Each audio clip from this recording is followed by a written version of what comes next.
Em uma sala silenciosa na John Rylands Library, em Manchester, um jovem acadêmico sopra a poeira de um fragmento do tamanho de um cartão de crédito.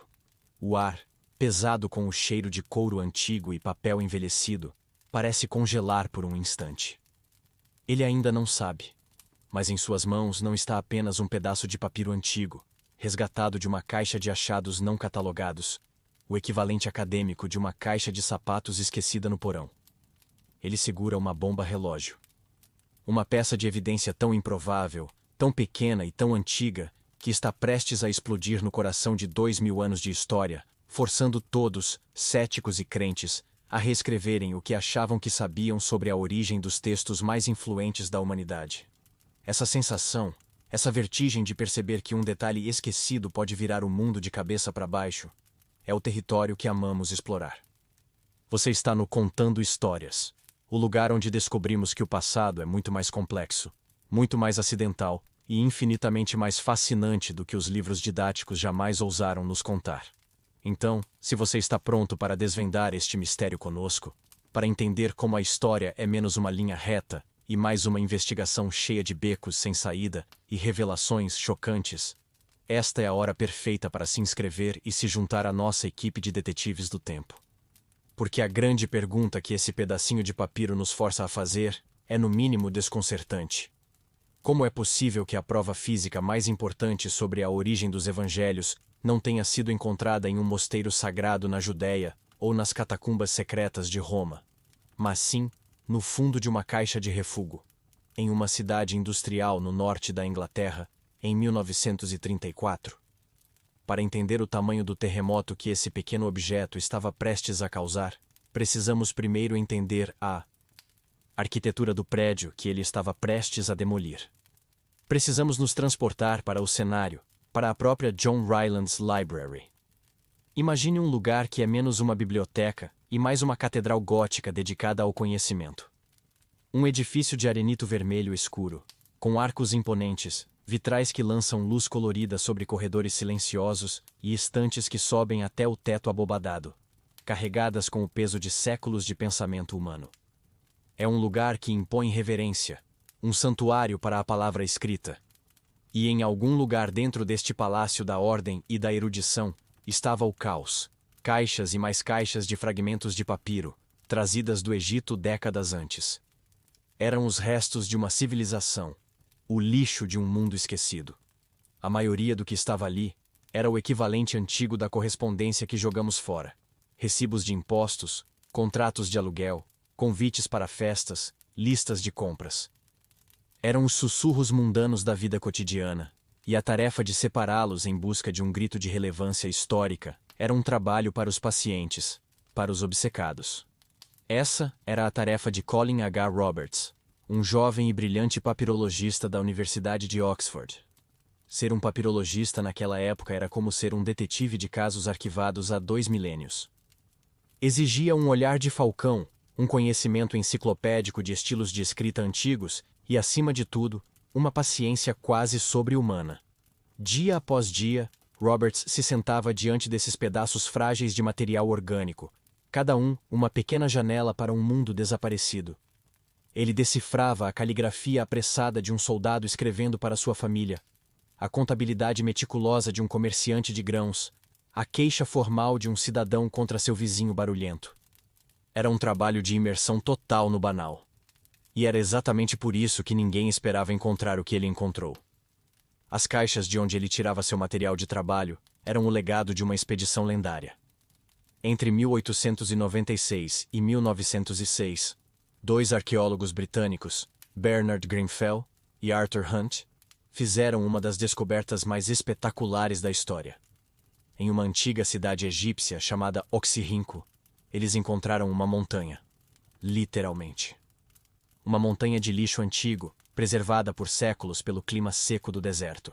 Os habitantes de Oxirrinco, durante o período romano, simplesmente jogavam seus documentos indesejados fora, em pilhas que cresceram ao longo do tempo. Para os arqueólogos, aquilo era uma mina de ouro. Eles desenterraram 500 mil de fragmentos de papiro, a maior coleção de manuscritos do mundo clássico já encontrada. Mas processar 500 mil de qualquer coisa leva tempo. Décadas depois, Muitas das caixas enviadas para a da Inglaterra ainda continham fragmentos não estudados, considerados de menor importância. Era nesse monte de feno que Roberts procurava sua agulha. E então, em um dia como qualquer outro, ele pegou um fragmento. Era pequeno, medindo apenas 9 por 6 centímetros. Estava amarelado, as bordas gastas pelo tempo. Parecia francamente um nada. Um pedaço de lixo que por algum milagre sobreviveu a quase 19 séculos. Ele olhou para as letras gregas. Eram rudes, a caligrafia de uma pessoa comum, não a de um escriba profissional de alta classe. A princípio, nada parecia fora do comum. Poderia ser um amuleto, uma anotação pessoal, talvez uma cópia de um trecho de um autor clássico como Homero, algo comum para estudantes da época. Ele continuou a olhar, e foi aí que o coração de detetive de Roberts começou a bater mais forte. Não era o que estava escrito, ainda não. Era como estava escrito. O estilo das letras, a forma como o alfa era desenhado, a curva do ômega. Eram detalhes que para um leigo não significariam nada, mas para um papirologista eram como uma impressão digital. Cada período, cada geração de escribas, tinha seu próprio estilo distinto, e o estilo que Roberts estava vendo era antigo, muito antigo. Ele o reconheceu de outros documentos, cartas e registros oficiais que haviam sido datados, com segurança, do início e meados do século II. Seu cérebro começou a trabalhar febrilmente. A escrita parecia pertencer no máximo ao ano 150 d.C. Mas o que poderia ser um texto cristão, se fosse isso, escrito de forma tão rudimentar e datando de um período tão incrivelmente precoce? Este é o ponto onde o paradoxo da nossa história se cristaliza.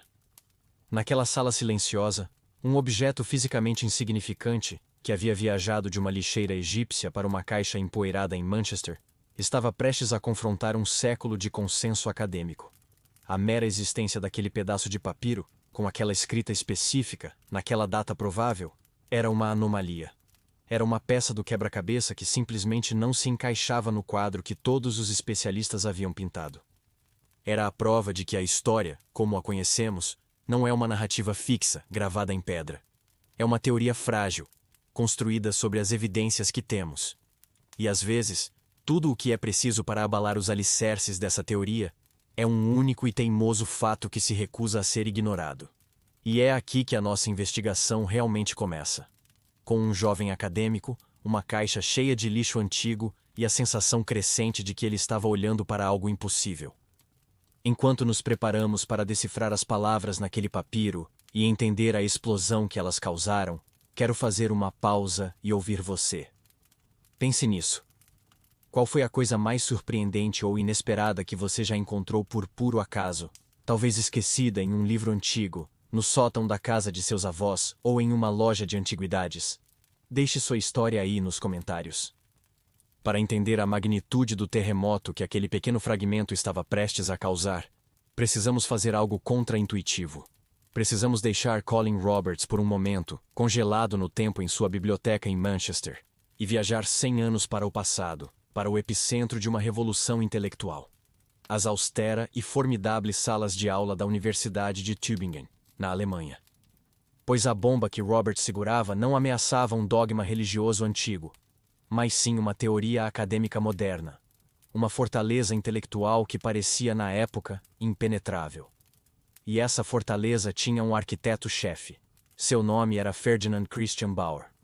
Esqueça qualquer imagem de um vilão tentando minar a fé. Bauer era o oposto. Um historiador brilhante, meticuloso e profundamente sério, um dos grandes cérebros do século XIX. Ele vivia em uma era de ceticismo e progresso científico. Charles Darwin estava reescrevendo a biologia, Karl Marx estava reescrevendo a economia. E os historiadores alemães estavam determinados a reescrever a história, aplicando a ela a mesma lógica rigorosa e o mesmo escrutínio cético que um cientista aplicaria a um experimento. Para eles, a Bíblia não podia mais ser um livro intocável. Ela precisava ser colocada na mesa de dissecação, analisada como qualquer outro documento antigo, despida de seu manto sagrado, para que seu esqueleto histórico pudesse ser examinado. Bauer foi o cirurgião-chefe nessa operação. Armado com as ferramentas filosóficas de sua época, principalmente a dialética de Hegel, com sua famosa estrutura de tese, antítese e síntese, Baur olhou para os primórdios do cristianismo e não viu harmonia, mas sim conflito. Esta foi a sua grande e revolucionária tese. Ele argumentou que a igreja primitiva era, na verdade, um campo de batalha ideológico entre duas facções que se odiavam.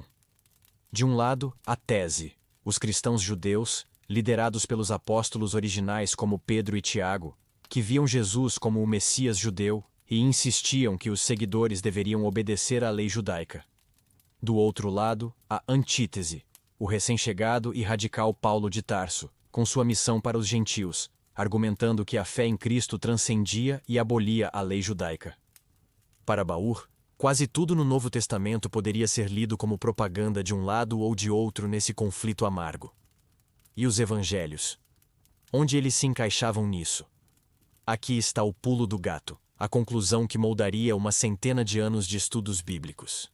Segundo Baur e sua influente Escola de Tübingen, os evangelhos como os conhecemos não poderiam ter sido escritos durante a vida das testemunhas oculares no século I.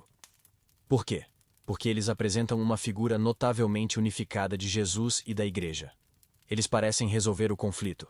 Portanto, eles não poderiam ser a origem do movimento, mas sim o produto final dele. Eles seriam a síntese hegeliana, documentos de paz, tratados teológicos cuidadosamente elaborados na segunda metade do século II. Estamos falando de 150, 160, 170 depois de Cristo, para fundir as facções rivais em uma única igreja católica ou universal. Eles não eram história pura. Eram a reescrita da história para servir a um propósito institucional. Dentro deste modelo, um livro em particular era o réu principal, o caso mais óbvio de uma invenção tardia, o Evangelho de João. Para os acadêmicos de Tübingen, João era completamente diferente. Enquanto os outros 3 evangelhos, os sinóticos, contavam histórias mais terrenas com parábolas simples, João era filosófico, místico e altamente teológico. Ele começa não com um nascimento em uma manjedoura, mas com um poema cósmico sobre o Verbo, o Logos, em grego, que existia desde o princípio com Deus. O Jesus de João fala em longos e complexos discursos sobre sua própria divindade, declarando: "Eu sou o pão da vida. Eu sou a luz do mundo", coisas que não se encontram nos outros evangelhos.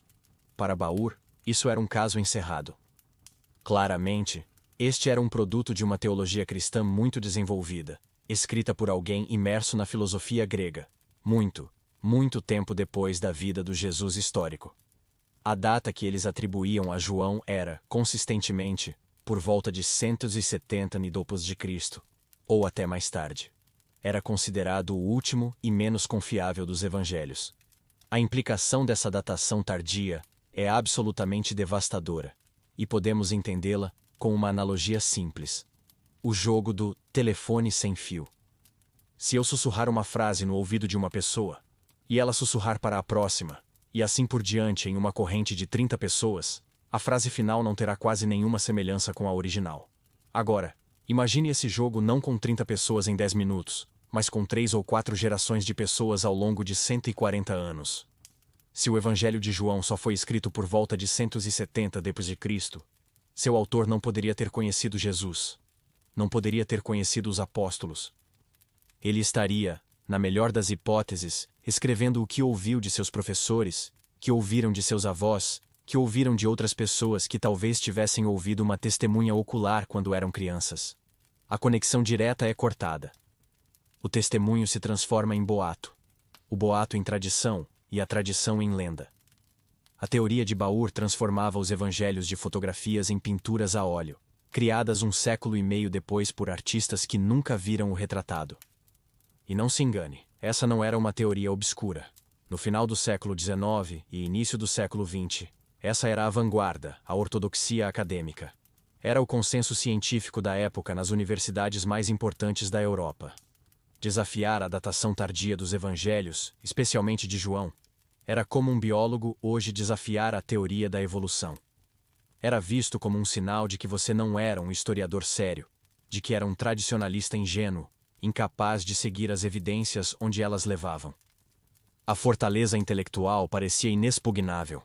Todos os grandes nomes, toda a erudição, todo o peso da ciência histórica moderna estavam do lado de Baur.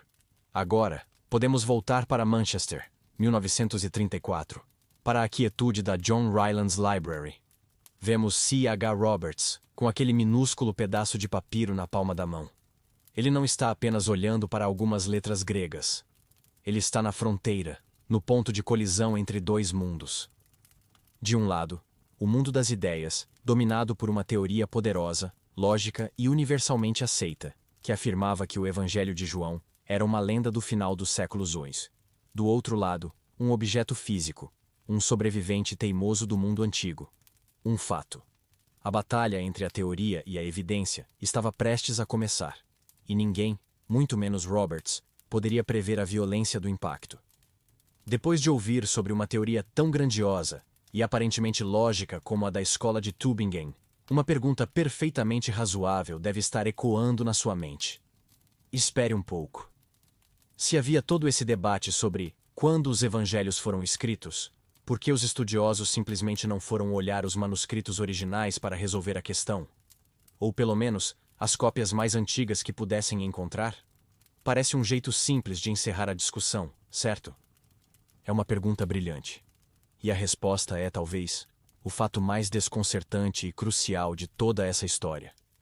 Por séculos, a verdade simples e absolutamente enlouquecedora era: não havia nenhum.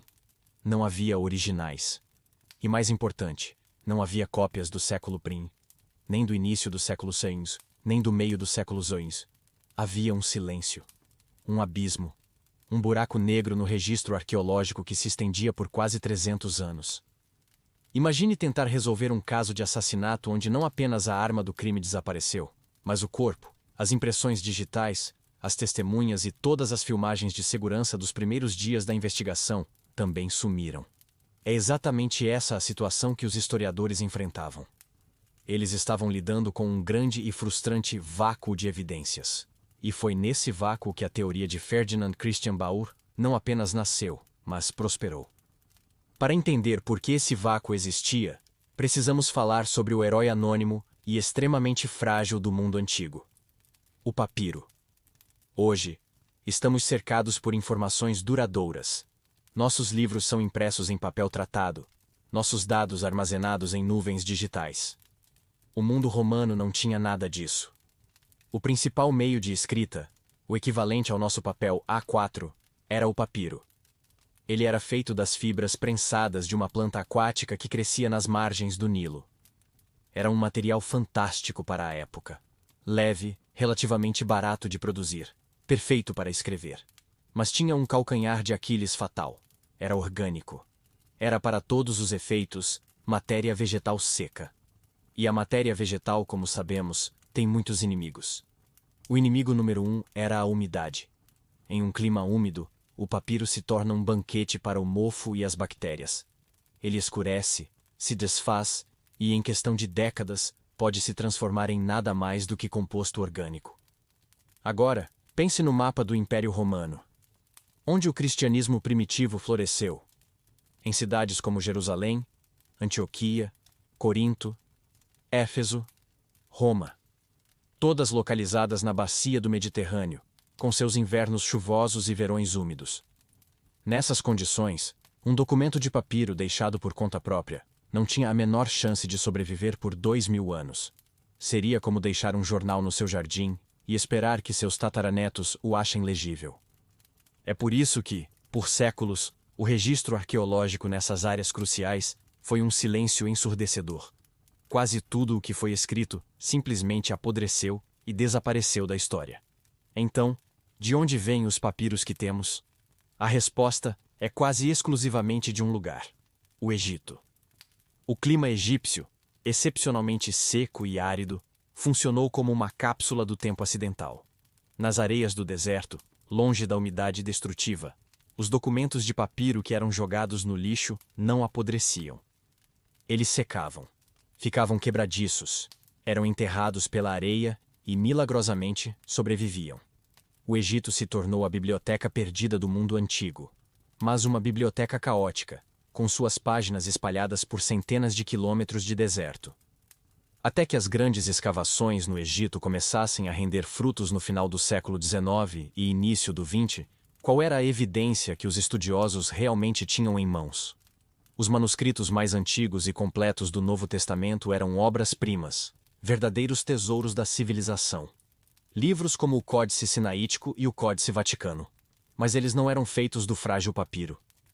Eram códices, livros com páginas como os de hoje, feitos de pergaminho, um material muito mais durável e caro, feito de pele de animal tratada. Eram projetos monumentais, provavelmente patrocinados pela riqueza do recém-cristianizado Império Romano. O problema? Eles datavam do século IV, ou seja, dos anos 300 em diante. Havia uma lacuna gigantesca de quase 300 anos entre a vida de Jesus e as nossas cópias mais antigas e completas dos textos sobre ele. Foi nessa lacuna, nesse silêncio de 3 séculos, que a escola de Tübingen construiu seu império.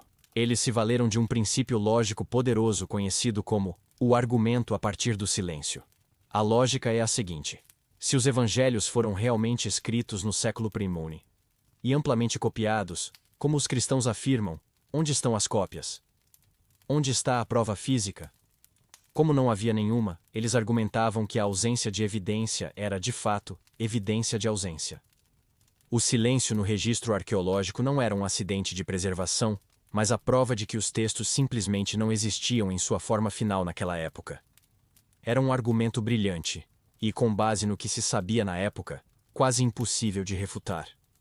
Isso criava um paradoxo que deixava os historiadores perplexos. De outras fontes, incluindo escritores romanos hostis ao cristianismo como Tácito e Plínio, o Jovem, nós sabemos que o movimento cristão era vibrante e se expandia rapidamente nos séculos I e II. Uma fé centrada em textos, como era o cristianismo, deveria ter produzido milhares de cópias de suas escrituras para suas comunidades espalhadas pelo império. Então, onde elas estavam?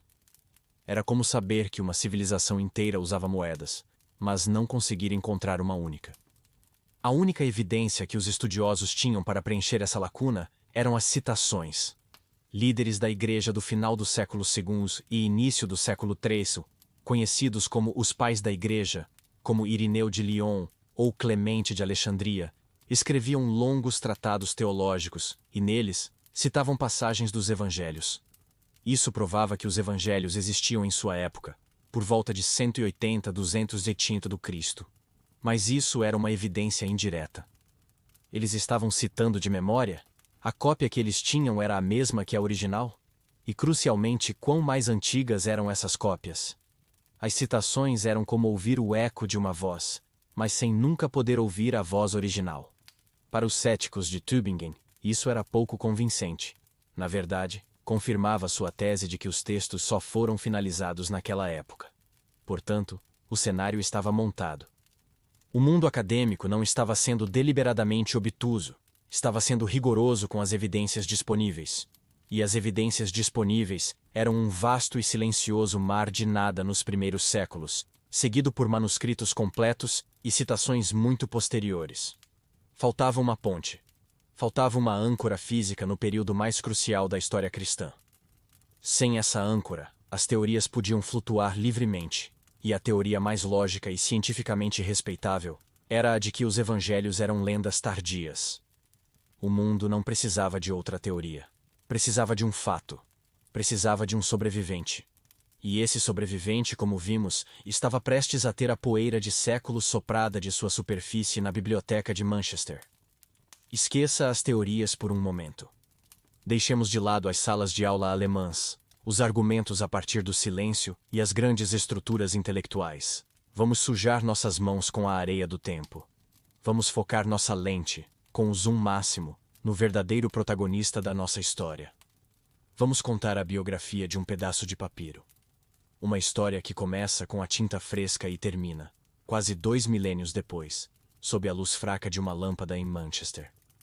Nossa história começa por volta do ano 125 d.C., em algum lugar na paisagem ensolarada e poeirenta do Egito Romano. Imagine um homem, talvez um comerciante grego que se converteu à nova fé cristã, ou um escriba contratado por uma pequena comunidade que se reunia em segredo na casa de um de seus membros. Ele não está em um mosteiro elaborado, não existem mosteiros ainda. Ele está em uma sala simples, com a luz do sol entrando por uma janela estreita. À sua frente, um rolo de papiro virgem, de cor creme. Em uma mão, ele segura um cálamo, uma caneta feita de um junco afiado. Na outra, um pote de tinta preta, feita de fuligem, goma e água. Cuidadosamente, ele mergulha a caneta na tinta e começa a transcrever, letra por letra, um texto que ele considera de vital importância. É o Evangelho segundo João. Esta não é uma encomenda imperial. Não é uma edição de luxo para uma grande biblioteca. É uma cópia de trabalho. Um ato de devoção, ou talvez apenas um trabalho pago. Mas, naquele momento, as palavras que descrevem o julgamento de Jesus perante Pilatos tomam forma em grego. O nosso pequeno fragmento nasce. Nos anos e décadas que se seguiram, o rolo de papiro teve uma vida. Ele foi usado. Talvez fosse lido em voz alta para um pequeno grupo de fiéis, suas palavras ecoando em uma sala enquanto a comunidade compartilhava uma refeição. Foi enrolado e desenrolado inúmeras vezes, as mãos de seus leitores deixando marcas invisíveis em suas fibras. Pode ter sido emprestado, passado de uma família para outra, uma fonte preciosa de ensinamento e encorajamento em um mundo onde a maioria das pessoas era analfabeta, e os livros eram um luxo raro. Ele envelheceu. As bordas do rolo começaram a se desgastar. Talvez a tinta tenha desbotado em alguns pontos, ou uma mancha de água tenha borrado uma passagem. Ele cumpriu seu propósito, serviu à sua comunidade. E então, como todas as coisas, chegou ao seu fim. Talvez uma cópia mais nova e melhor tenha sido feita. Talvez o rolo tenha se rasgado de forma irreparável, ou seu dono tenha morrido sem ninguém para herdar seus poucos pertences. Seja qual for o motivo, o manuscrito não era mais útil. E no mundo antigo, coisas inúteis não eram preservadas em arquivos, eram jogadas fora. O rolo de papiro contendo o Evangelho de João foi levado para fora da cidade, para o monte de lixo comunal, o Casné. Ali, ele foi descartado junto com as sobras da vida cotidiana, declarações de impostos vencidas, cartas de amor que perderam o sentido, contratos expirados e potes de cerâmica quebrados. Não houve cerimônia. Foi um fim de vida mundano para um objeto que havia carregado palavras sagradas. Nosso fragmento, parte daquele rolo, foi enterrado sob os detritos de uma civilização, e seu primeiro e longo sono começou. E que sono foi esse? Por quase 18 séculos, ele permaneceu imóvel enquanto o mundo lá fora se convulsionava em uma febre de mudanças. Enquanto o fragmento dormia sob a areia protetora do Egito, o Império Romano, que governava o mundo que ele conhecia, atingiu seu auge, se dividiu e desmoronou em ruínas. Enquanto ele dormia, profetas fundaram novas religiões que varreram o globo. Exércitos marcharam em cruzadas para a terra onde sua história começou. Catedrais góticas, monumentos de pedra à fé que ele representava, ergueram-se em direção ao céu em terras que os romanos mal conheciam. Enquanto ele dormia, a peste negra dizimou a Europa. O Renascimento redescobriu a sabedoria do mundo clássico. Colombo e Vasco da Gama navegaram por oceanos desconhecidos, provando que o mundo era redondo. A Reforma dividiu a cristandade em pedaços. Shakespeare escreveu suas peças, Newton descobriu a gravidade, e as luzes do Iluminismo abriram caminho para revoluções que derrubaram reis. A máquina a vapor deu início a uma nova era de indústria e império. E durante tudo isso, nosso pequeno pedaço de papiro não fez nada. Ele apenas esperou. Um segredo guardado pelo deserto. Seu despertar foi rude. Por volta de 1897, o silêncio foi quebrado pelo som de pás e picaretas. 2 jovens e ambiciosos arqueólogos de Oxford, Bernard Grenfell e Arthur Hunt, estavam literalmente escavando a montanha de lixo de Oxirrinco. Eles eram garimpeiros de história, e ali estava sua mina. Centenas de trabalhadores locais cavavam sob o sol escaldante, enchendo cestas de vime com o lixo de séculos. Nosso fragmento foi uma das centenas de milhares de peças desenterradas. Ninguém parou para admirá-lo. Ninguém o reconheceu como algo especial. Ele era apenas mais um item em uma lista de inventário, indistinguível da receita de pão ou da lista de lavanderia encontrada ao seu lado. Foi colocado em uma caixa, provavelmente uma lata de biscoitos de metal para protegê-lo da umidade, e enviado em um navio a vapor para a Inglaterra. E ao chegar à fria e chuvosa Manchester, uma ironia cruel aconteceu. O fragmento que havia sobrevivido por 1800 anos no esquecimento do deserto foi, mais uma vez, esquecido. Diante da tarefa monumental de catalogar 500.000 de achados, os curadores da John Rylands Library fizeram uma triagem. Os documentos grandes, os textos literários reconhecíveis, os decretos imperiais foram priorizados.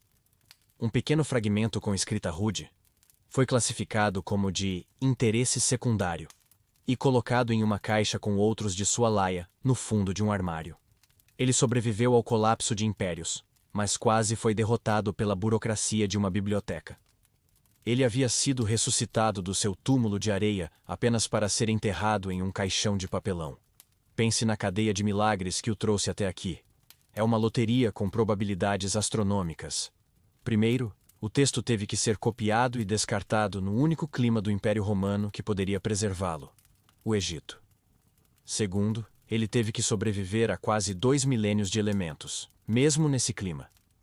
Terceiro, o monte de lixo específico onde ele estava teve que ser o escolhido para a escavação por Grenfell e Hunt.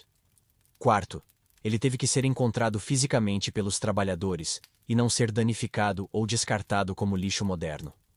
Quinto, teve que sobreviver à longa e perigosa jornada para a Inglaterra. E sexto, e talvez o mais improvável de tudo, ele teve que esperar em uma caixa esquecida por décadas, até que a pessoa exata, com o conjunto único de habilidades para reconhecer sua verdadeira identidade, finalmente o pegasse em suas mãos. E é aqui que a longa e sinuosa biografia do nosso fragmento chega ao seu momento mais crítico.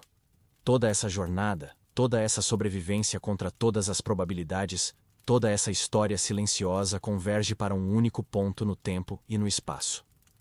O ano é 1934. O lugar é a John Rylands Library. O momento é aquele em que a mão de Colin H. Roberts fecha-se sobre ele. O longo sono do nosso sobrevivente terminou. Sua verdadeira vida estava prestes a começar. A jornada de quase 2 milênios do papiro, sua odisseia de sobrevivência contra o tempo, a umidade e o esquecimento, está terminada. Ele chegou ao seu destino. Agora, a nossa história deve, por necessidade, mudar o foco. Precisamos conhecer o homem que o esperava no final da linha do tempo. Um homem cuja mente fora treinada por anos para uma tarefa que ele nem sabia que estava prestes a executar. Seu nome era Colin Henderson Roberts. Em 1934, C.H. Roberts não era o decano de cabelos grisalhos que se poderia imaginar. Ele era um jovem acadêmico, com pouco mais de 20 anos, mas já era uma estrela em ascensão no rarefeito mundo dos estudos clássicos do St. John's College, em Oxford. Sua especialidade era uma das disciplinas mais exigentes e, para o mundo exterior, mais obscuras que existem: a papirologia. Ser um papirologista é ser um tipo muito particular de detetive. É ser um cruzamento entre um historiador, um linguista, um decifrador de códigos e um cientista forense. Um papirologista não lê apenas as palavras em um documento antigo. Ele lê o próprio documento. A forma de cada letra, a maneira como a tinta se fixou nas fibras do papiro, as abreviações usadas pelo escriba, o espaçamento entre as linhas, tudo isso são pistas, impressões digitais deixadas por uma mão que se desfez em pó há muito tempo. A mente de Roberts era um catálogo vasto e meticulosamente organizado dessas impressões digitais. Ele conseguia olhar para um punhado de letras gregas e, com uma precisão espantosa, dizer não apenas o que elas significavam, mas também em que década, em que região do Império Romano, e, por vezes, até mesmo em que tipo de ambiente, burocrático, literário ou pessoal, elas provavelmente foram escritas. E a missão que o trouxe a John Rylands Library não era glamourosa. Ele não foi chamado para reexaminar os famosos tesouros da biblioteca. Pelo contrário. Ele foi contratado para mergulhar no porão, para vasculhar a pilha de rejeitados. Eram caixas e mais caixas de fragmentos da expedição de Grenfell e Hunt a Oxirrinco, que por 30 anos haviam sido considerados de segunda ou terceira categoria. Eram os pedaços que outros especialistas haviam deixado para trás, julgando-os muito pequenos, muito danificados, ou, na maioria das vezes, simplesmente muito chatos para merecerem seu tempo precioso. A tarefa de Roberts era, essencialmente, peneirar o lixo que outros já haviam peneirado. Era um trabalho de paciência, não de glória. Vamos nos colocar em seu lugar por um momento, usar a lente da empatia. Imagine a rotina. Você entra na sala silenciosa da biblioteca, o único som sendo o rangido de uma cadeira ou o virar de uma página em um canto distante.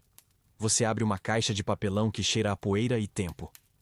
Com uma pinça delicada, você retira um fragmento da cor de chá, quebradiço como uma folha de outono.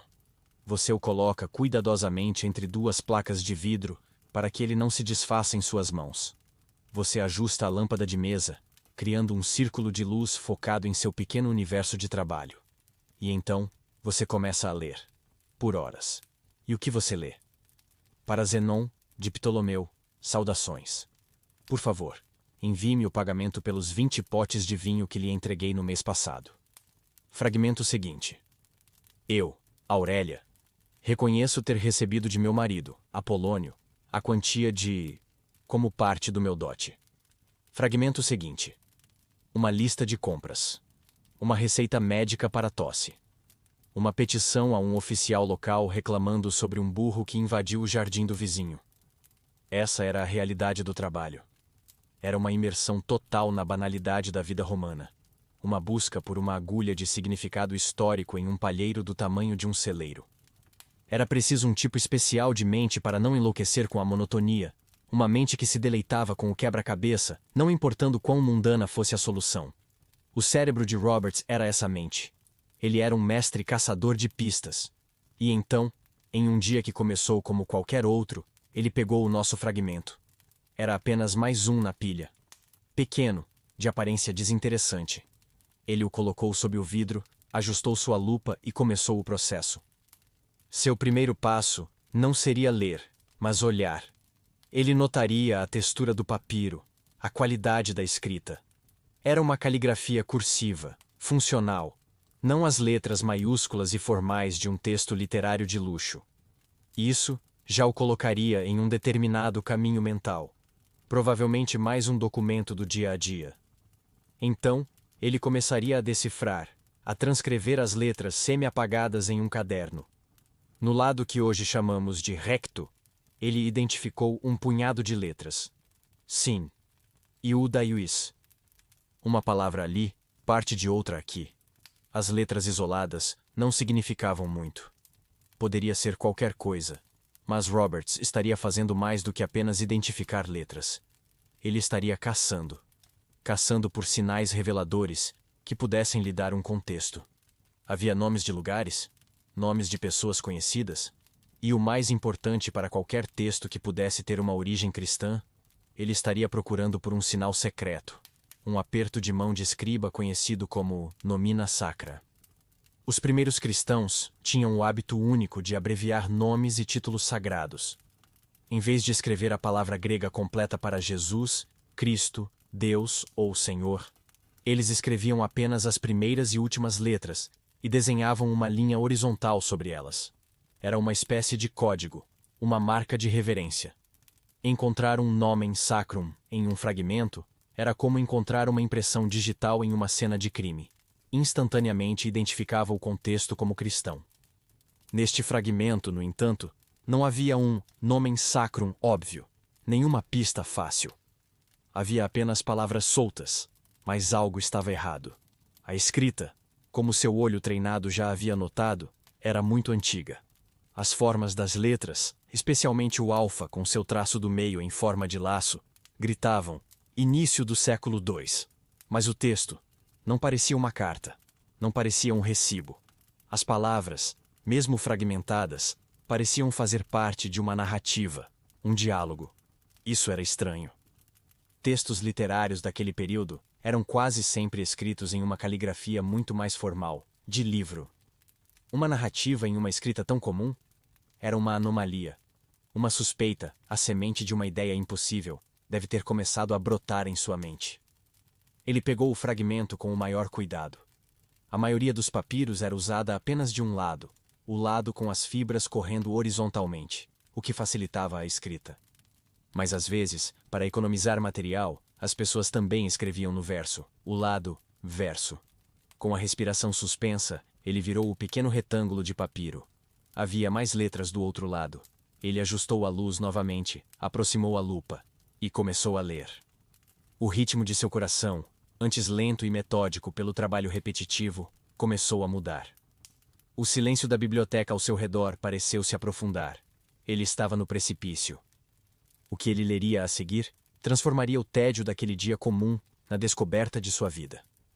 O mundo exterior, com seus bondes e seu barulho de cidade industrial, havia desaparecido.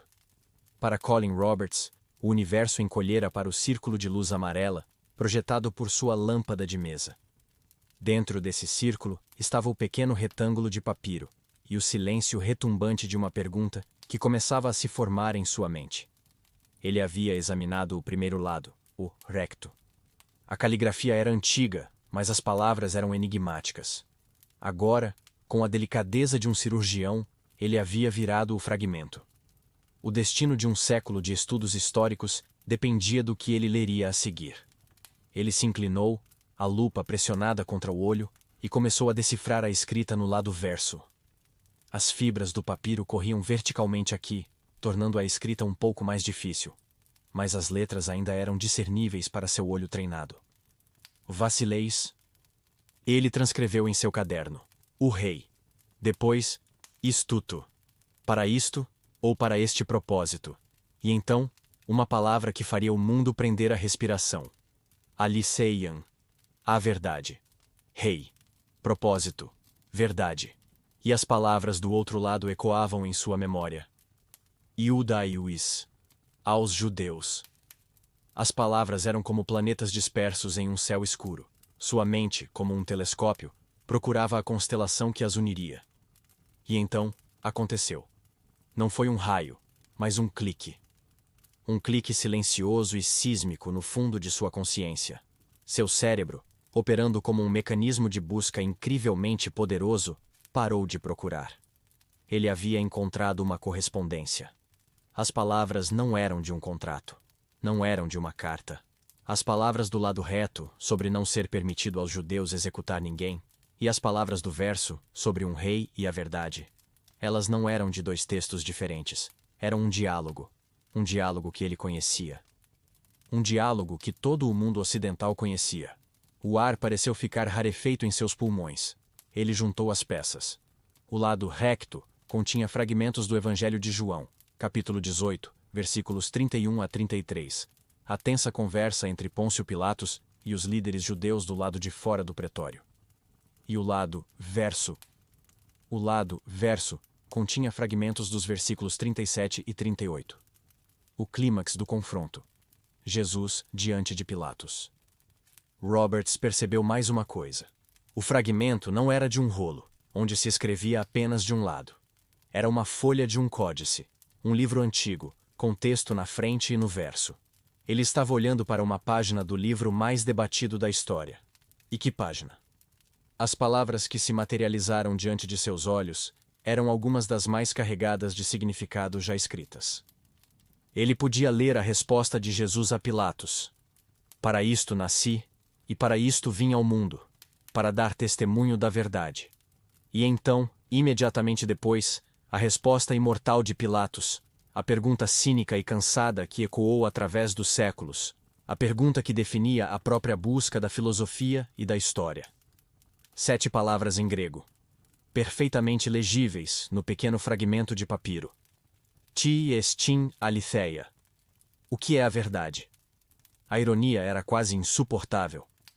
Ali estava ele, um historiador, segurando a prova física que poderia estabelecer uma nova verdade sobre as origens do cristianismo, e o texto que ela continha era a própria pergunta sobre a natureza da verdade. Naquele instante, um terremoto intelectual ocorreu dentro do crânio de Colin Roberts. 3 fatos, que antes pertenciam a universos diferentes, colidiram com a força de placas tectônicas. Fato número 1. O texto em suas mãos era, sem a menor sombra de dúvida, um trecho do Evangelho de João. A correspondência era exata. Fato número 2. A caligrafia, o estilo da escrita, pertencia inequivocamente ao início do século II. Como um dos maiores especialistas do mundo no assunto, ele estava disposto a apostar sua carreira nisso. Uma data conservadora o colocaria por volta de 125 a 150 depois de Cristo. Fato número 3. A ortodoxia acadêmica, a rocha sobre a qual gerações de estudiosos haviam construído suas carreiras, a teoria de Ferdinand Christian Bauer e da escola de Tübingen, afirmava com certeza dogmática que o Evangelho de João era uma obra de ficção teológica escrita não antes de 170 depois de Cristo. Os três fatos não podiam coexistir. A lógica era tão simples quanto brutal. Uma cópia não pode ser mais antiga que o original. Se uma cópia do Evangelho de João existia em uma província remota do Egito por volta do ano 125, então o texto original tinha que ter sido escrito, no mínimo, décadas antes. Tinha que ter sido escrito no século I. A fortaleza de 100 anos da crítica alemã, a ideia dos evangelhos como lendas tardias, não estava apenas errada em um detalhe. Estava fundamentalmente, catastroficamente errada. E a prova estava ali, em sua mesa, medindo 9 centímetros. O objeto em suas mãos se transformou. Um momento atrás, era um pedaço de lixo antigo, uma curiosidade acadêmica. Agora, era algo totalmente diferente. Era uma relíquia. Era uma anomalia. Era uma arma. Era a mais antiga evidência física do Novo Testamento que o mundo moderno já tinha visto. Era um sussurro que havia viajado por 1800 anos desde a zona silenciosa, o grande vácuo de evidências, para contar sua história. O peso daquele pequeno papiro de repente pareceu imenso. Qualquer fantasia de um grito de eureka se dissolve em face da realidade de uma descoberta como essa. A reação mais provável não é a exultação, mas o choque. Um silêncio atordoado. A primeira emoção a surgir seria, sem dúvida, a dúvida acadêmica. Eu devo estar errado. Eu interpretei mal a caligrafia. Talvez seja de outro texto que eu não conheço. Ele teria verificado de novo. E de novo. Teria comparado com outros exemplos de escrita daquele período. Teria relido as palavras, garantindo que não estava imaginando coisas. Mas a conclusão permaneceria, sólida e irrefutável. Ele não estava errado. A bomba relógio que ele havia encontrado na caixa de sapatos no início de nossa história estava agora armada e tiquetaqueando. O pino de segurança havia sido removido pela lógica implacável da paleografia. Naquele momento, em uma tarde tranquila de 1934, Colin Henderson Roberts tornou-se o guardião de um segredo devastador. Ele era a única pessoa no mundo que sabia que o mapa da história do cristianismo primitivo, cuidadosamente desenhado por um século de estudos, estava prestes a ser rasgado em pedaços. A epifania de um homem, por mais brilhante que seja, é apenas o começo da história, não o fim. Uma convicção, mesmo que sentida com a força de uma revelação, não é um fato. Colin Roberts, sentado na quietude da John Rylands Library, sabia disso melhor do que ninguém. O momento do choque, da descoberta de parar o coração, havia passado. Agora, começava o trabalho frio, metódico e infinitamente mais difícil. O trabalho de provar o impossível para um mundo que não tinha motivos para acreditar nele. A emoção da descoberta precisava dar lugar ao rigor da ciência.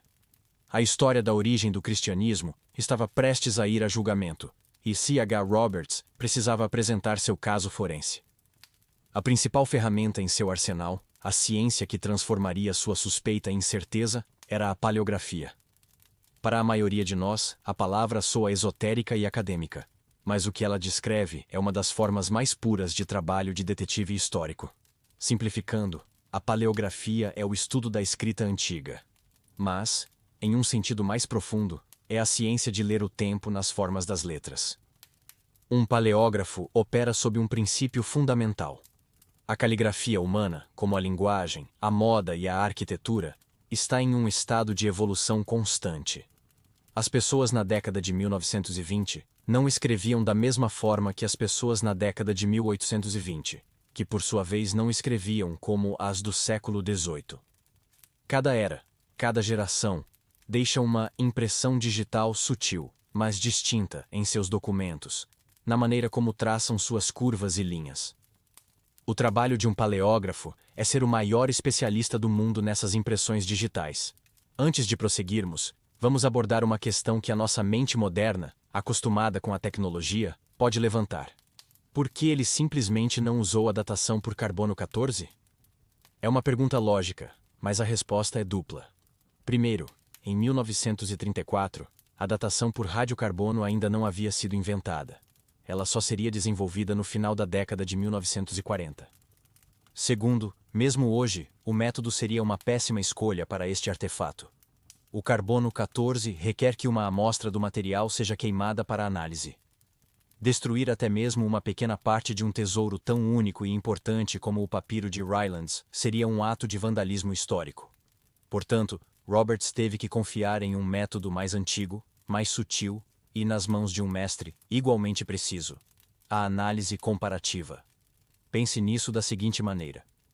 Você provavelmente consegue diferenciar a fonte Times New Roman da Comic Sans instantaneamente. Um especialista em design pode ir além, identificando centenas de fontes e dizendo em que década elas se tornaram populares. Um paleógrafo faz exatamente isso, mas com a caligrafia de pessoas mortas há milênios. Eles sabem, por exemplo, que no século I, a letra grega alfa, A, era frequentemente escrita com uma aparência mais angular. No século V, um estilo mais arredondado e cursivo se tornou comum, com a barra do meio frequentemente se tornando um laço. No século III, outras mudanças sutis ocorreram. Essas não são suposições. São padrões observados em milhares de documentos ao longo de décadas de estudo. Então, o que Roberts viu no papiro de Rylands, ou P52, como viria a ser tecnicamente designado? Ele viu um estilo de escrita que os especialistas chamam de uncial bíblico primitivo. Era uma escrita funcional, não excessivamente elegante, com letras arredondadas e pesadas. Era o tipo de escrita que gritava século II para um olho treinado. A forma do alfa, a maneira como o sigma, S, era feito com 4 traços distintos, a aparência geral das letras. Tudo isso eram marcadores cronológicos. Mas observar isso não era suficiente. Ele precisava provar. E a prova, na paleografia, vem da comparação. Felizmente, as areias do Egito não preservaram apenas textos literários ou bíblicos. Elas preservaram dezenas de milhares de documentos perfeitamente mundanos, que continham um presente inestimável para os historiadores. Datas. Contratos de casamento datados do 5º ano do reinado do imperador Adriano. Recibos de impostos com o dia, mês e ano exatos. Cartas de soldados para suas famílias que mencionavam em que legião e em que ano estavam servindo. Esses documentos banais formavam o alicerce, o banco de dados de referência contra o qual um fragmento não datado como o P52 poderia ser comparado. Roberts e os especialistas que o seguiram colocaram a escrita do P52 lado a lado com esses documentos datados. O resultado foi claro. A caligrafia do P52 era uma combinação quase perfeita para os documentos datados entre 100 e 150 d.C. E, igualmente importante, parecia visivelmente mais antiga do que os estilos de escrita encontrados em documentos datados do final do século II, por volta de 180 ou 200 d.C. Isso permitiu que eles estabelecessem, com um alto grau de certeza científica, uma janela de tempo. O papiro de Rylands foi escrito, muito provavelmente, na primeira metade do século II. Mas Colin Roberts sabia que o mundo não aceitaria apenas sua palavra. Ele estava prestes a fazer uma afirmação que faria com que acadêmicos de renome mundial parecessem tolos. Ele precisava de reforços. Ele precisava submeter sua descoberta ao teste mais rigoroso de todos: a revisão por pares. Ele preparou cuidadosamente placas fotográficas de alta qualidade do fragmento e as enviou para um pequeno e seleto grupo dos maiores especialistas em paleografia do planeta. Ele não escolheu aliados fáceis. Ele enviou para os titãs do campo no Reino Unido, como Sir Frederick Kenyon, o diretor do Museu Britânico, e Sir Harold Idris Bell, eles próprios editores de vastas coleções de papiros de oxirrinco. E, em um ato de suprema confiança e integridade acadêmica, ele também enviou as fotos para os herdeiros intelectuais da tradição que ele estava prestes a demolir. Os principais papirologistas da Alemanha incluindo o lendário Wilhelm Schubert em Berlim. Ele estava com efeito, entregando sua evidência para a promotoria e dizendo: "Vejam por si mesmos." A resposta foi um trovão de confirmação. Um por um, os telegramas e as cartas voltaram para Manchester e Oxford. De Londres, Bell escreveu que concordava sem hesitação que a data estava correta. Kenyon, o grande decano dos estudos de manuscritos, deu sua bênção. E da Alemanha, o veredito foi o mesmo. Schubert, ao ver as fotos, concordou plenamente com a datação de Roberts. Não havia dúvida. Não havia dissidência. Os maiores especialistas do mundo, trabalhando de forma independente, chegaram à mesma e inescapável conclusão: o processo estava completo. A descoberta, que começara como uma epifania solitária, havia sobrevivido ao rigoroso escrutínio da ciência forense histórica. A datação do P-52 não era mais a opinião de Colin Roberts. Era um fato científico, verificado e endossado pela mais alta autoridade no assunto. A bomba-relógio não era um produto defeituoso. Sua potência havia sido testada, seu mecanismo verificado. Estava polida, certificada e pronta para ser rolada para o centro do palco mundial e detonada. Com o veredito unânime dos maiores especialistas do mundo guardado em sua pasta, Colin Roberts não era mais apenas o descobridor de um segredo. Ele era seu guardião, e tinha a responsabilidade de compartilhá-lo. O tempo do silêncio, da análise solitária e da correspondência privada havia terminado. Era hora de contar ao mundo. Era hora de acender o pavio da bomba-relógio que ele havia encontrado e montado. E em 1935 ele o fez. A explosão, quando veio, não foi anunciada com o estrondo de uma coletiva de imprensa ou com manchetes garrafais nos jornais. Ela chegou da maneira mais silenciosa e despretensiosa possível, como convém a um segredo guardado por acadêmicos. A maior descoberta de manuscritos do século foi anunciada em um artigo no Bulletin of the John Rylands Library, e em um pequeno, fino e modestamente intitulado livreto, um fragmento não publicado do Quarto Evangelho. Não havia fanfarra, não havia hipérbole. Havia apenas a fotografia do fragmento, a transcrição das letras gregas e a análise paleográfica fria e metódica que o datava na primeira metade do século II. A bomba foi entregue não por um bombardeiro, mas pelo carteiro, chegando discretamente às mesas e caixas de correio de bibliotecas e departamentos de estudos clássicos ao redor do mundo. E então, o silêncio foi quebrado. O impacto daquele pequeno panfleto foi um terremoto intelectual de magnitude 9 na escala Richter. A notícia se espalhou, não na velocidade da internet, que não existia, mas na velocidade do boato acadêmico, que pode ser quase tão rápida. De Oxford e Cambridge, para as grandes universidades da Ivy League na América, e, crucialmente, para as cátedras de teologia na Alemanha. Imagine a cena se repetindo em dezenas de escritórios empoeirados. Um professor, talvez um herdeiro direto da tradição de Tübingen, folheia o boletim de uma biblioteca inglesa. Ele vê o artigo de um jovem estudioso de Oxford. Ele lê a análise, talvez com uma ponta de ceticismo. E então ele vê os nomes: Kenyon, Bell e, o mais esmagador de todos, o seu próprio compatriota, o mestre berlinense Wilhelm Schubert, concordando com a datação. O cachimbo se apaga. O mundo para de girar. 100 anos de certeza, de modelos complexos sobre o desenvolvimento da igreja primitiva, de livros e carreiras construídas sobre a premissa da datação tardia de João, tudo isso se transforma em fumaça. A fortaleza da escola de Tübingen não foi tomada de assalto em um debate feroz. Ela simplesmente se tornou obsoleta. Suas fundações, construídas no solo arenoso do argumento a partir do silêncio, desabaram no instante em que a primeira gota de evidência física sólida tocou o chão.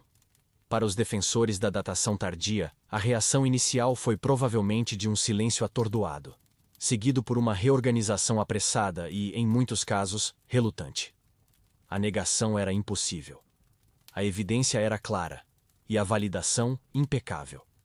Era como se astrônomos tivessem passado um século desenvolvendo teorias complexas sobre o que existia do outro lado da Lua, e de repente, alguém enviasse a primeira fotografia. O debate acabou. Mas para cada estudioso que sentiu o chão desaparecer, havia outro que sentiu a Terra se solidificar sob seus pés. Por décadas, houve acadêmicos, como o grande historiador alemão Adolf von Harnack, que argumentaram contra a ortodoxia de Tübingen.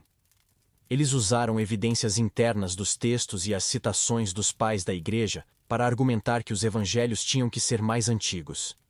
Mas eles nunca tiveram sua arma fumegante. Eram vozes no deserto, muitas vezes descartadas como tradicionalistas ou pouco científicas. Para eles, o panfleto de Roberts não foi uma bomba, foi uma vindicação, foi a prova física, a peça de artilharia pesada que eles precisavam para vencer a guerra. Foi o momento universal do "eu não disse"? Aqui, mais uma vez, somos confrontados com o paradoxo central, a ironia que está no coração desta história. De um lado da balança, coloque o papiro de Rylands. Um pedaço de material vegetal medindo 9 por 6 centímetros. Um objeto que cabe na palma da sua mão, contendo menos de 100 letras gregas discerníveis. Do outro lado da balança, coloque um século de erudição alemã. Coloque as obras completas de Ferdinand Christian Bauer, as centenas de livros e artigos escritos por seus seguidores, a ortodoxia ensinada em metade das universidades do mundo, a premissa fundamental de que os evangelhos eram lendas tardias. E então, assista, maravilhado, enquanto o peso daquele minúsculo fato físico lança pelos ares a montanha de teoria abstrata. Nunca na história intelectual a frase "o tamanho não importa" foi tão espetacularmente verdadeira. A onda de choque, claro, não ficou contida dentro dos muros da academia. A notícia vazou para a imprensa popular. Jornais e revistas, sempre em busca de uma boa história, adoraram a narrativa. Fragmento mais antigo da Bíblia encontrado. Ciência confirma a antiguidade dos evangelhos. Para o público em geral, em uma era de crescente ansiedade e ceticismo, a descoberta foi um bálsamo. Era tangível, era real. Um pequeno pedaço do passado que se podia ver em uma fotografia, um link direto, parecia para a época das testemunhas oculares. Para muitos crentes, era a resposta da ciência às críticas da própria ciência. Mas o legado mais duradouro do papiro de Rylands não foi o de provar que a Bíblia é verdadeira. Seu papel foi muito mais sutil e importante. Ele estabeleceu uma nova linha de base. Ele fincou uma estaca de ferro no calendário da história. Antes de 1935, os teóricos podiam deixar a data de composição de João flutuar livremente pelo século II, colocando-a onde quer que se encaixasse em suas teorias. Depois de 1935, isso se tornou impossível. O papiro de Rylands provou, para além de qualquer dúvida razoável, que o Evangelho de João já estava escrito, copiado, e havia viajado até uma província no Egito, na primeira metade do século II. A data final para a composição de João teve que ser empurrada para trás, para o final do século I, exatamente onde a tradição da Igreja sempre a havia colocado. A teoria da lenda tardia estava morta. E no centro de tudo isso estava Colin Henderson Roberts, o jovem acadêmico que aceitou a tarefa humilde de examinar os rejeitados. Da noite para o dia, ele se tornou uma celebridade em seu campo. Sua reputação, já brilhante, tornou-se lendária. Ele havia, com um único achado, reescrito o capítulo mais importante de sua disciplina. Seu nome ficaria para sempre ligado ao pequeno, teimoso e milagroso pedaço de papiro que ele, e somente ele, teve a genialidade de reconhecer pelo que era. A chave para um mistério de 2000 anos. O terremoto havia passado. A poeira da explosão de 1935, que pulverizou um século de consenso acadêmico, começava a assentar. Nos anos que se seguiram, historiadores e teólogos saíram para o novo cenário, piscando sob uma luz diferente, para avaliar a verdadeira escala da mudança. E o que eles descobriram foi que o papiro de Rylands não havia simplesmente demolido um único prédio. Ele havia acionado um efeito dominó, uma reação em cadeia de consequências lógicas que derrubaria, uma por uma, toda uma fileira de suposições sobre como o cristianismo primitivo nasceu. O primeiro dominó a cair foi, obviamente, o próprio Evangelho de João. Esta foi a consequência direta, o epicentro do tremor. A lógica era simples, mas implacável. O fragmento P52 era uma cópia, não o original. E datava de forma consensual da primeira metade do século II, digamos, por volta de 125 d.C., para sermos conservadores. Agora, Considere o que precisava acontecer antes que aquela cópia específica pudesse existir. Primeiro, o evangelho original teve que ser escrito. Depois, teve que circular o suficiente para ser considerado importante, digno de ser copiado. Então, teve que ser fisicamente copiado por um escriba. E essa cópia, por sua vez, teve que viajar de seu ponto de origem, tradicionalmente Éfeso, na Ásia Menor, por todo o Mediterrâneo, até uma cidade provincial no interior do Egito. Esse processo não leva 5 minutos. Leva décadas. Portanto, a existência de uma cópia no Egito em 125 d.C. empurrou a data de composição do texto original de João firmemente para trás, para dentro do século I, muito provavelmente entre os anos 90 e 100 d.C. O primeiro dominó não apenas caiu, ele foi catapultado para uma nova posição no tabuleiro da história. A queda de João imediatamente derrubou um segundo dominó, de natureza mais teológica. A grande premissa da escola de Tübingen era que a teologia evoluía de forma linear. Do Jesus humano e simples dos primeiros relatos para o Cristo divino e filosófico do mítico Evangelho de João. João era visto como o produto final, a criação de uma comunidade de terceira ou quarta geração que já havia transformado o pregador da Galileia em uma figura cósmica. Mas se João foi escrito no século I, essa ideia de uma evolução lenta e gradual se desfaz. Significa que a visão elevada de Jesus, sua identificação com o Logos divino, não era uma lenda tardia.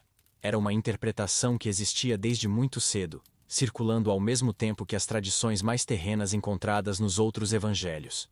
O cristianismo primitivo, P52 revelou, era teologicamente muito mais complexo e diversificado desde o início do que o modelo de Baur jamais permitiu. Mas a reação em cadeia estava apenas começando. O terceiro e talvez o mais pesado dominó a cair foi a datação dos outros 3 evangelhos, Mateus, Marcos e Lucas, os chamados sinóticos. Havia um ponto em que quase todos os estudiosos, de ambos os lados do debate, concordavam. João foi o último evangelho a ser escrito. Sua estrutura, estilo e teologia eram tão distintos que ele claramente representava um estágio posterior de reflexão. A lógica, portanto, era inescapável. Se o último evangelho, João, teve sua data de composição empurrada para o final do século I, então os evangelhos que vieram antes dele tinham que ser, por definição, ainda mais antigos. A cronologia inteira da composição do Novo Testamento foi subitamente compactada. Marcos, amplamente considerado o primeiro evangelho escrito, não podia mais flutuar confortavelmente no final do século I. Sua data foi forçada a recuar para cerca de 65-70 da Decimtigusto. Em plena época da Primeira Guerra Judaico-Romana e dentro de 30 a 40 anos da morte de Jesus. Mateus e Lucas, que se acredita terem usado Marcos como fonte, foram igualmente puxados para trás, para o período entre 80 e 90 d.C. De repente, os textos fundadores do cristianismo não eram mais documentos de um futuro distante. Eles estavam ancorados na era apostólica.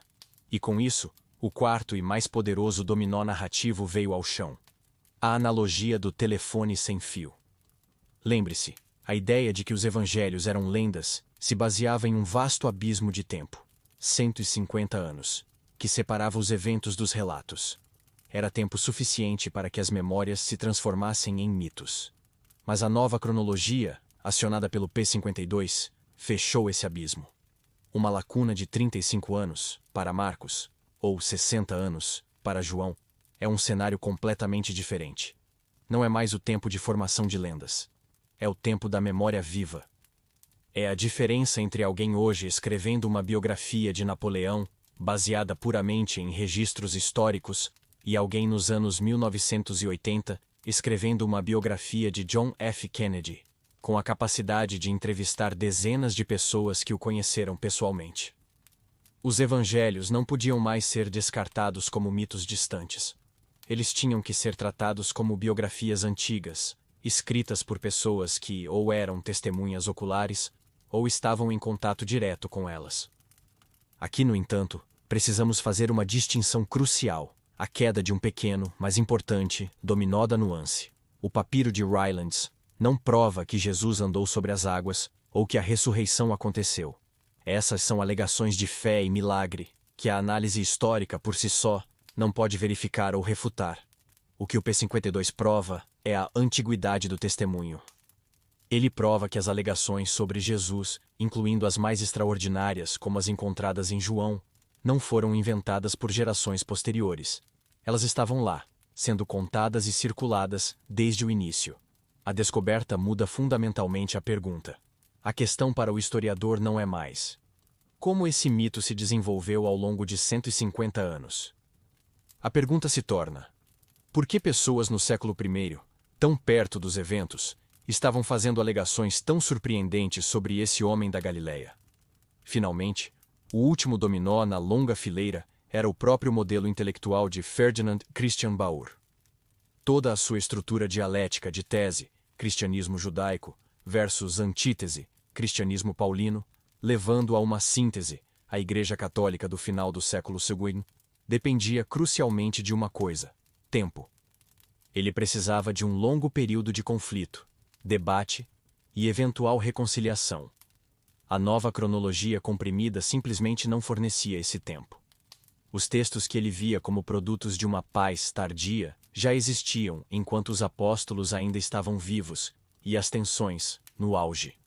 O elegante modelo de Baur, tão poderoso no vácuo de evidências, simplesmente não se encaixava no mundo dos fatos físicos. Assim, a cascata estava completa. Um minúsculo fragmento com a pergunta: o que é a verdade? Inscrita em sua superfície, iniciou uma reação em cadeia que redatou um evangelho. Depois redatou todos os 4.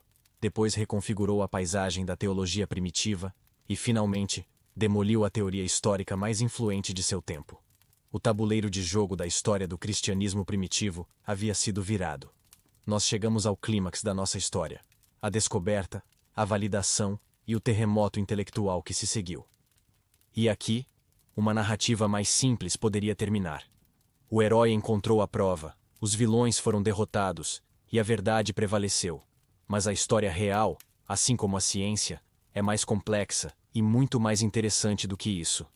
No mundo do conhecimento, uma descoberta não recebe uma coroa de louros e se aposenta. Ela é jogada em uma arena. É uma tese apresentada ao mundo não para ser adorada, mas para ser atacada, testada e rigorosamente interrogada. E o papiro de Rylands, após sua vitória espetacular, teve que passar quase um século nessa arena, enfrentando seus desafiantes. É crucial entender que esse processo de questionamento não é um sinal de fraqueza, mas sim o maior sinal de força do método histórico-científico.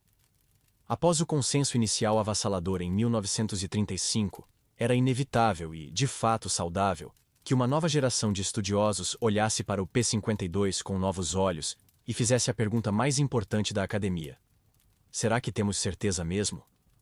O ataque dos céticos não se concentrou, claro, no conteúdo do fragmento. Ninguém duvida que o texto é do Evangelho de João. Toda a batalha se deu no campo do quando. A questão era: a paleografia, a ciência de datar a caligrafia, é realmente tão precisa quanto C.H. Roberts e seus contemporâneos acreditavam?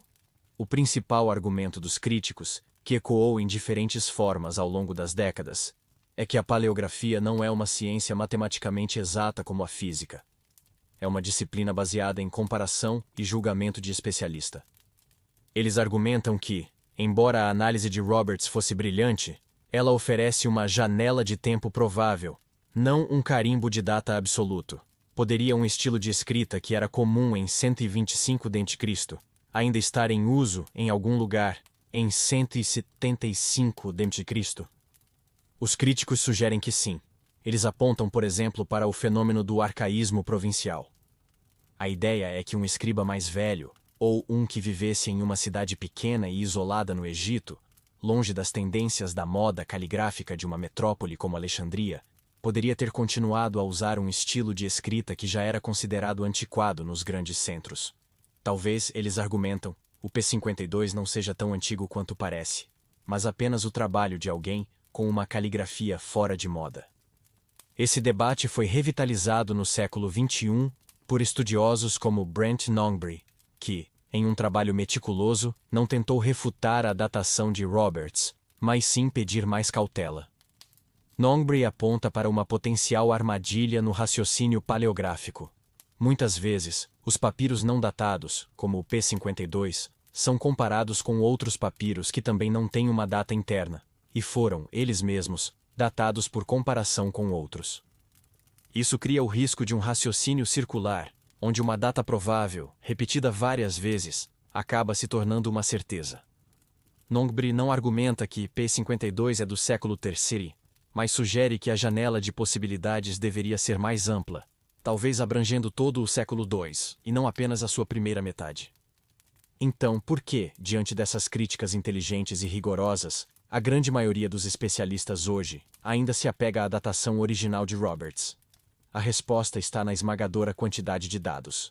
Se P52 fosse o único fragmento de papiro do Egito Romano, os críticos poderiam ter razão. Mas não é. Temos centenas de milhares de fragmentos. Entre eles, há um número substancial de documentos, cartas, contratos, petições, que são datáveis com certeza por meios não paleográficos. E o padrão que emerge desses documentos é notavelmente consistente.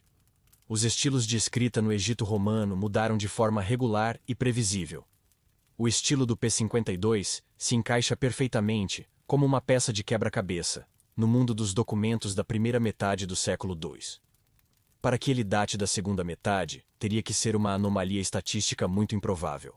Mas o argumento mais poderoso em favor da descoberta de Roberts não vem mais do próprio P52. Desde 1935, o cenário da evidência de manuscritos mudou drasticamente. O papiro de Rylands não é mais um soldado solitário. Ele foi o primeiro a romper as linhas inimigas, mas desde então, um exército inteiro de evidências chegou para consolidar sua posição. Nas décadas de 1950 e 1960, grandes coleções de manuscritos bíblicos foram reveladas. Mais notavelmente, os papiros Bodmer e os papiros Chester Beatty. Essas coleções nos deram cópias substanciais de evangelhos e epístolas que datam do final do século II e início do século III. Essas descobertas fizeram duas coisas. Primeiro, elas criaram uma floresta de evidências para a circulação precoce dos textos, tornando a existência de uma cópia ainda mais antiga, como o P52, muito mais plausível. Segundo, elas nos deram um ponto de comparação claro. A caligrafia desses manuscritos do final do século II é visivelmente diferente, mais desenvolvida, do que o estilo mais arcaico do P52. A descoberta de manuscritos mais jovens ajudou a confirmar a idade do nosso fragmento mais velho. Então, qual é o veredito hoje?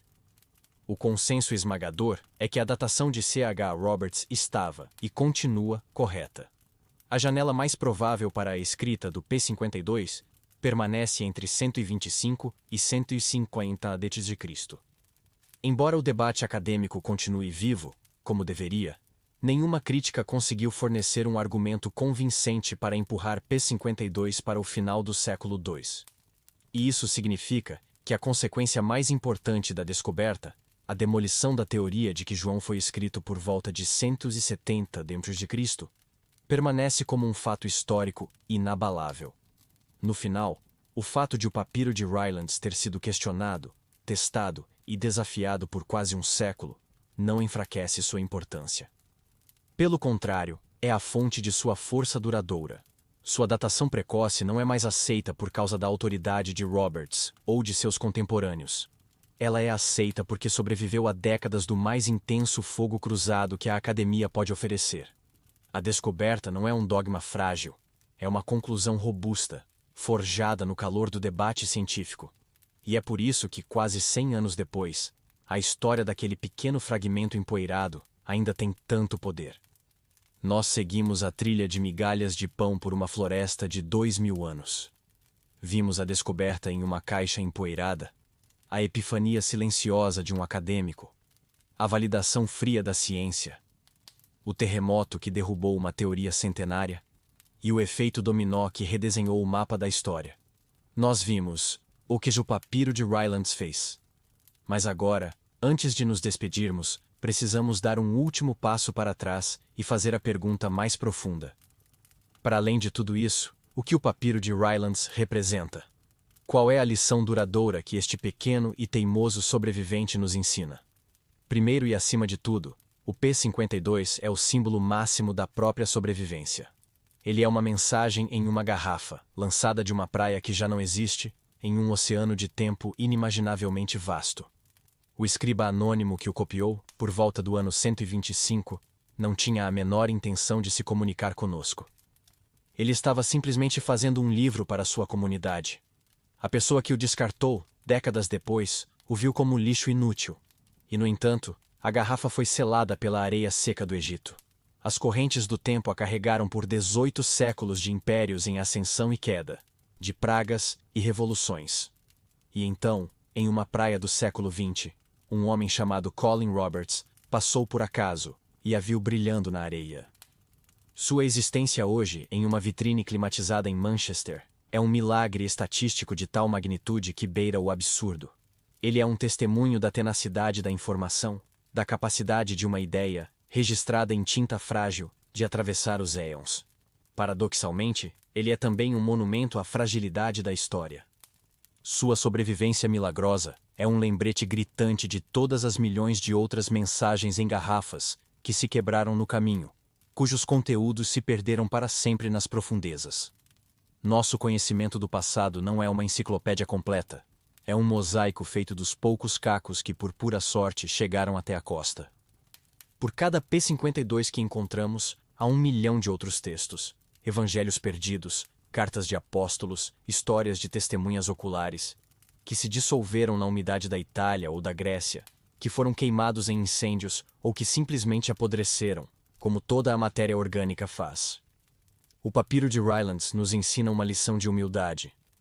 Ele nos lembra que o que sabemos do mundo antigo é apenas a ponta de um iceberg afundado, e que devemos tratar cada fragmento sobrevivente com o respeito que se deve a um tesouro improvável. Ele também nos fala sobre a estranha e imprevisível natureza do legado. O P-52 foi criado para um propósito humilde e funcional: ser lido. Foi descartado com uma finalidade ainda mais humilde: ser lixo. O significado monumental que ele tem para nós hoje não tem absolutamente nenhuma relação com a intenção das pessoas que o manusearam. A história, e não os homens, é a grande árbitra do que se torna importante. O recibo de imposto de um comerciante pode se tornar a chave para entender uma economia antiga, e uma página descartada de um livro religioso pode se tornar a âncora para a cronologia de uma fé mundial. Somos nós, olhando para trás, que atribuímos o significado. O passado fornece os objetos, o futuro escreve suas legendas. E claro, a história do P-52 é a personificação do nosso fio condutor, a celebração do tema de que um detalhe minúsculo pode resolver o maior dos mistérios.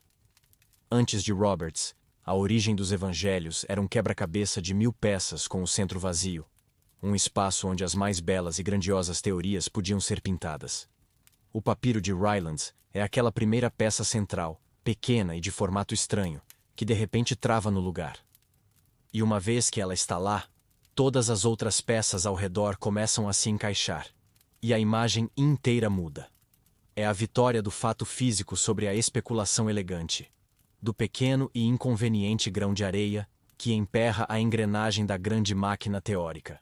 Mas talvez a lição mais profunda do P-52 seja a sua capacidade de humanizar o passado.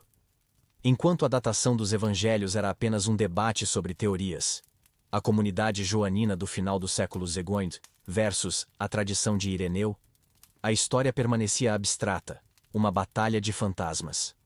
O P-52 muda tudo isso.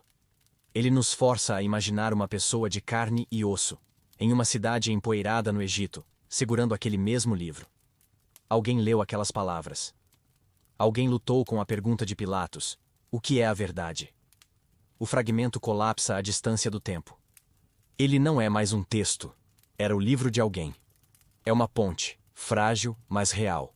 Não apenas para um mundo de ideias, mas para um mundo de pessoas. Por fim, o papiro de Rylands pode ser visto como a primeira fotografia que temos do Novo Testamento. Antes dele, tudo o que tínhamos para o período inicial eram descrições verbais. As citações, muitas vezes imprecisas, dos pais da igreja.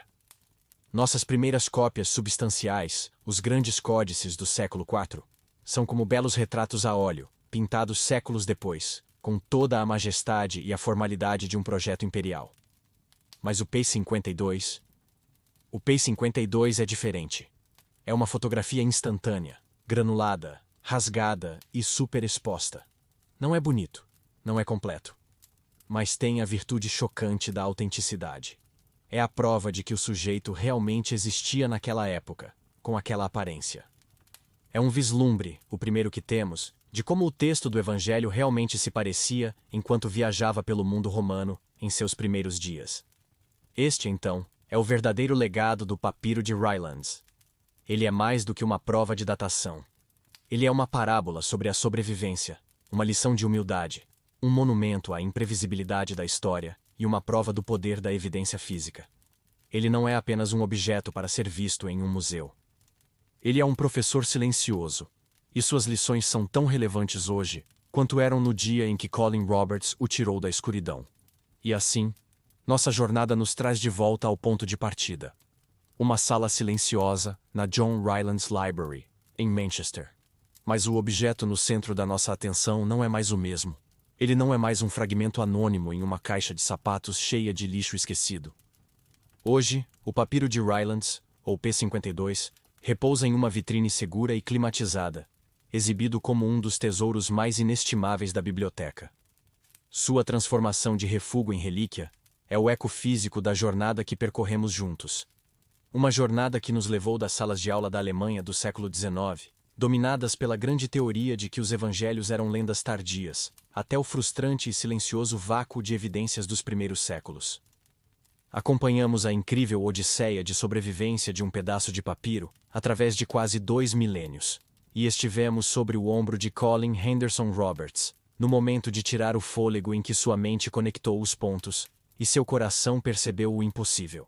Testemunhamos o terremoto que sua descoberta enviou pelo mundo acadêmico, e observamos, fascinados, enquanto o efeito dominó redesenhava o mapa de tudo o que pensávamos saber. Quase um século se passou, desde aquele dia fatídico de 1934. Gerações de estudiosos vieram e se foram. Novas tecnologias foram inventadas, e milhares de outros manuscritos foram descobertos. E, no entanto, o status do pequeno fragmento de Roberts permanece inalterado.